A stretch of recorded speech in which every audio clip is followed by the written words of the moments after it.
Hello, hello, good, beautiful people. How are you? I'm coming back. Okay, so I said, let me go live real quick. Y'all know I'm nervous about going live. I don't know if you know it or not. I don't know if you can tell, but I want you to stay with me and just comment. Let me know how I'm doing. Let me know if you can hear me, how you hear me, and let me know what you think because I am definitely nervous about going live. So I'm trying to make sure I can see it and share it with other groups. Hold on. Wait, let me share it with the group that I'm in. Oh no, it won't share. Okay, hold up. All right, y'all. I'm trying to figure this out. Bear with me real quick while I figure this out. But I want to know, I just got to talk real quick about the Super Bowl performance last night. And since we're talking about Black Joy, that is our focus.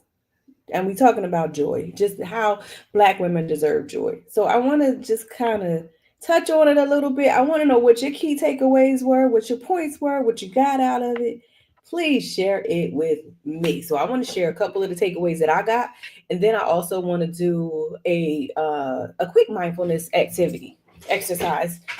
But I also want to share some that were shared with me from other people. But please, as we discuss this, as we go through this, I want you to share your highlights, share what your thoughts are. Share, please. Why is this not sharing? I might have shared this twice on one part, somewhere. Oh, shucks, I did. I just shared it twice. Um, but okay, so I want to know what your takeaways were because when you saw it, what were you thinking? And what? Oh man, I shared it twice. Okay, that's okay. But when you saw it, what were you thinking? What came to mind? Some people, I know some people we don't share all the same, but I'm telling you what I got from that. It was like, wait a minute, y'all. What is happening? What is happening? What is happening? Let me see if I can go. I can't. You can't go live in a group anymore. But if I share this live to a group, I wonder, does it?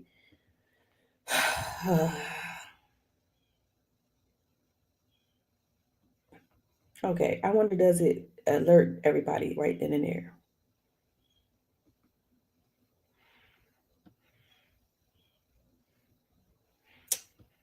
Hmm. Okay, so I want to know what your thoughts are. So let me tell you my takeaways. Let me go back. Let me go back some. So first of all, I want to just say welcome to the 100-day challenge. 100 days of joy challenge. Today you are going to be challenged. So you want to see what your challenge is for today. Pay attention, stay in, stay locked in. Please comment so I can see if I cannot see. I don't know how to see the comments. So please, if you see anything, if you notice anything, I mean, if you want to share, please share in response so I can see your comments. Please say hello and let me know where you're tuning in from. But also, right now, I just want to say, last night when Kendrick Lamar took the stage, I was not uncertain. I was not uncertain at all. The stage, um, for this 2025 Super Bowl, the way it was set up, the way it was, he delivered a performance that was nothing short of transformative.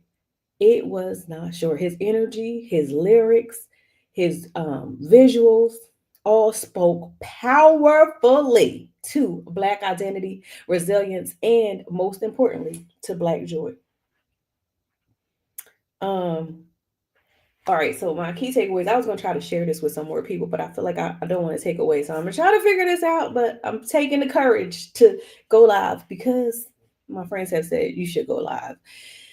But I don't know. Anyway, so let me say this. My key takeaway from the performance was that Black joy, that what highlighted to me Black joy as a revolutionary act, which is what I feel, which is why I'm doing this challenge in and of itself, because I feel like Black people always hold on to joy. We always hold on to our spiritual nature, our joy in the midst of struggle, in the midst of everything.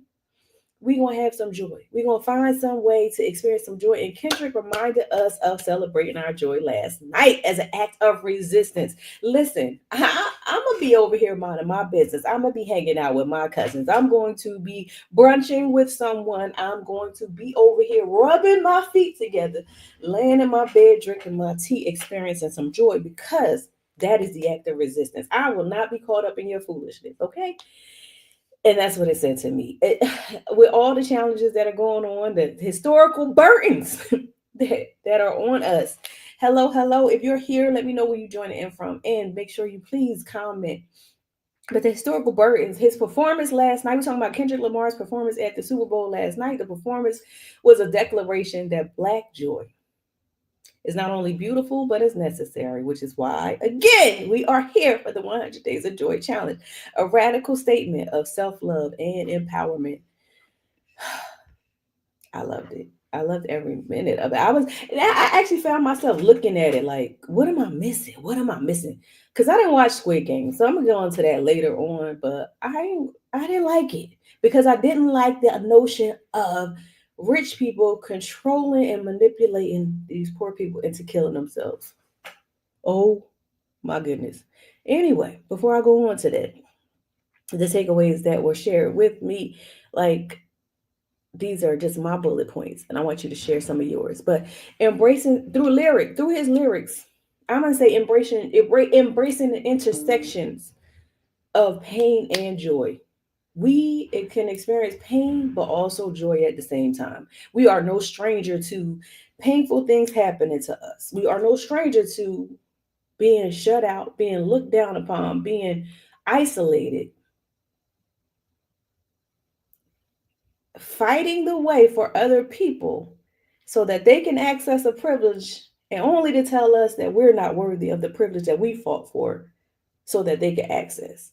That might be a lot right now, but because let me focus on this. But we are no stranger to the fact that pain exists because it's painful. It is painful to know that the Civil Rights Act started with women and then Black women, and then to be to have somebody sum it up as something that only allows us rights or access because of the color of our skin versus the fact that we were shut out. But that's painful. But in that we still lived in joy, right? So going back to Kendrick last night, the imagery that we saw, the lyrics, the lyrics. I'm gonna say something about the lyrics when I go back. But the lyrics that we saw, the imagery, even if you just look at it, he showed that joy is not about denying our pain. We're not here to say we're not going through stuff. We're not here to say that the things that are happening in society aren't stressing us. We don't struggle with it. It's not, we don't pretend that it's not happening. I'm gonna just say a prayer and pretend that it doesn't exist. That's not what we're here for. Although we are praying along the way, we see the things that are happening, but I'm gonna still rest in my joy. I'm gonna still fight with joy. It's about transforming struggles into strength. These are things. Finding beauty in our scars and letting our joy shine even in the midst of hardship. So for me, the 100 Days of Joy challenge, this like all of that spoke to me when I was watching it, and I was sitting there. I'm like, what am I missing? What am I missing? Why? I'm like seeing different stuff. I'm like, oh shoot, this just coming to me. So the last thing I'm gonna share about what my takeaway was, it was that it was creating a space for a communal healing. Create. I'm a part of a project that's going to be coming out soon in the next few months. And one of the things that we talked about is that this is an opportunity for us to grow more together, to get more back in solidarity, to get more in lockstep with each other. The performance was not a solo journey. It was a representation of a shared experience. It was a shared experience. I'm not going to say that. It was a shared experience. And the stage became a gathering space for collective hopes, dreams, and resilience. Because when I was looking at it, I said, like, I've been, every time I watch something, I don't want to watch the news. I say, I'm not watching it until 2029. And I know some of y'all feel that way too, but I don't even want to watch it. I'm catching snippets from TikTok, Instagram, my friend groups, and I try to watch them. I saw a meme the other day that said my desire to be well informed is competing with my desire to have to preserve my emotional wellness. And that's what it's like, because I like to be well informed. I like the news. I like to find out what's happening, but sometimes it's just too much. But at the end of the day, the performance wasn't a solo journey. It was a shared experience. It gave me hope. I looked at that thing and I said, "Oh my gosh, this message is loud and clear." It gave me dreams again, and it made me think of the resilience that we share. Like, yeah, that was a blow. You coming with some blows, but I'm coming back. Um, and it underscored that we celebrate together. When we celebrate together, our joy multiplies, and it becomes a powerful force to change. So, I want to invite you to reflect as I'm winding down. But before I get to that point, I want to share some points that a friend of mine shared with me, that her colleague shared with her.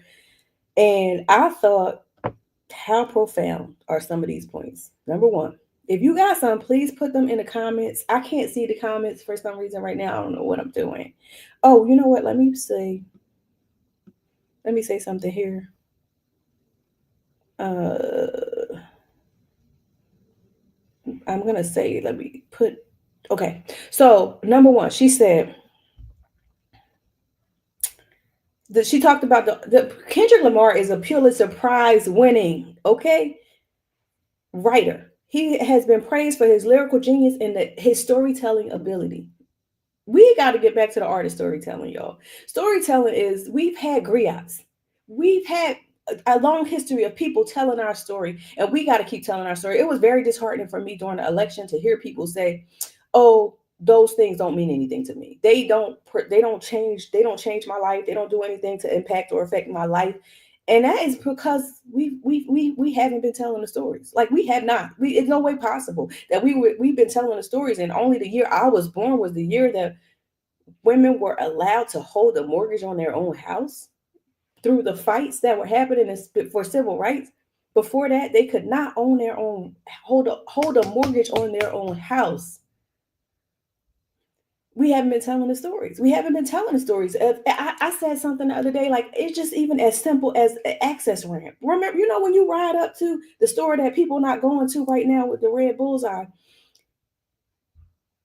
you go, there's a ramp there. The ramp is there because of, except for accessibility. So just being able to tell the story. But let me go back. I digress. So I want to say, so one of the things she said is, why Squid Games? Because I looked at that screen and I told you I don't like Squid Game. I didn't like Squid Games for the reason that it was Squid Games for.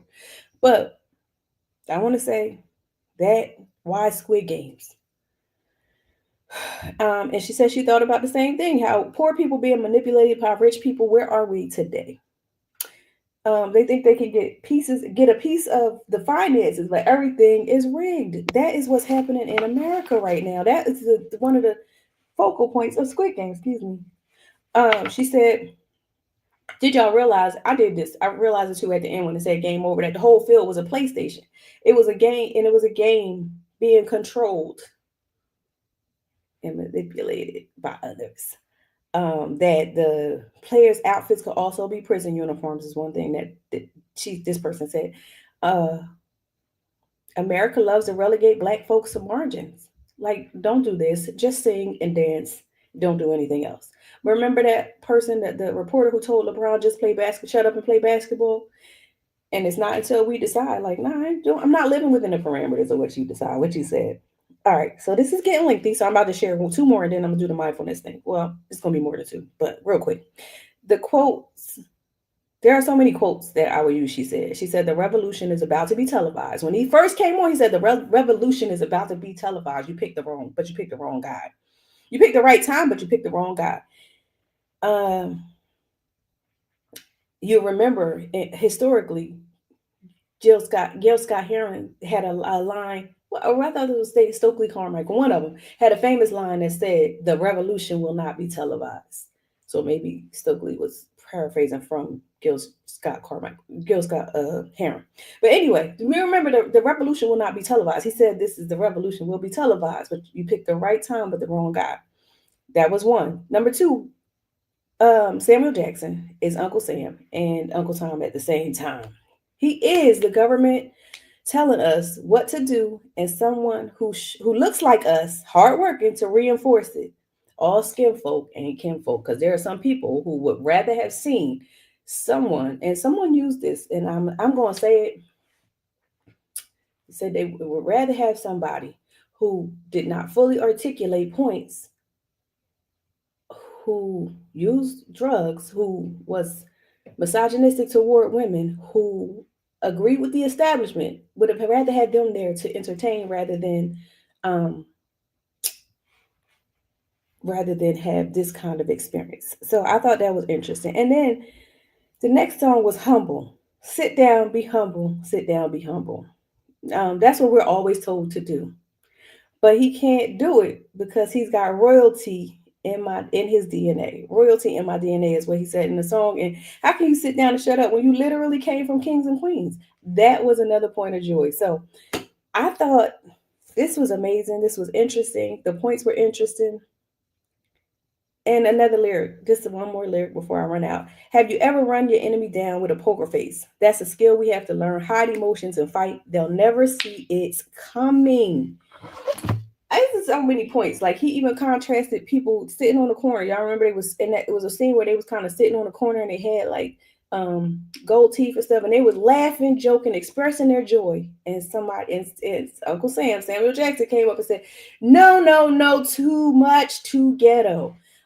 Um, but all right, so I'm gonna go back. Let me go back because those were the takeaways for me. I want you to put any takeaways that you had that kind of made you think of joy, made you think of some of those things just in contrast and seeing them highlighted, they're not joyful moments per se, but they give you a different perspective as to how we can look at things and how we can unite. So let me do a quick mindfulness exercise before we leave. And it's called Breathing in Black Joy. You ready? So you just relax yourself, sit however you're sitting. If you're driving, don't do this now. Just come back later. I'm going to leave it up. But you can at least get the idea. Inhale slowly, visualizing the vibrant energy of that performance, even, or the vibrant energy of seeing Lettucey sing with 125 members of a New Orleans choir lift every voice and sing. And what a prolific, profound job she did too. Inhale slowly, breathing in the brightness of the joy of a moment for you. Feeling and hold it. I'm sorry. And exhale, let go of any burdens of self doubt.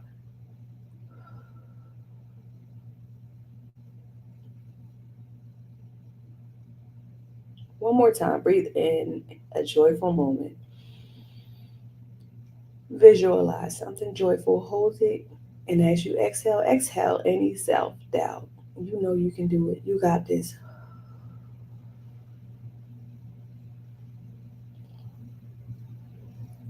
We're going to do it one more time. This time, when we do it, I want you to picture a word. Picture a word or an image that captures what joy, black joy, means to you. And let that symbol fill your mind and your heart. Ready?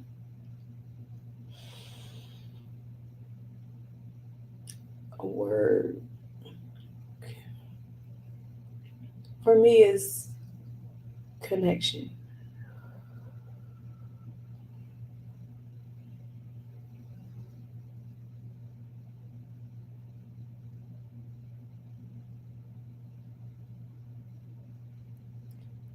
Keep your word with you.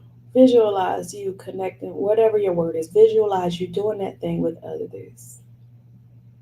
Or however you do that thing.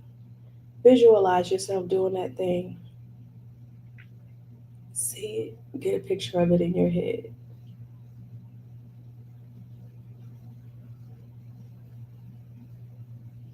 And I would love, love, love for you to share your comments with me. Um, what word or image represents Black joy for you today? And let's continue to uplift one another on this beautiful journey. And remember that Black joy is powerful. It's a transformative force, and it's a declaration of our worth and our resilience. And it belongs to all of us. So thank you for joining me today. And keep shining, keep thriving. And as always, keep choosing joy.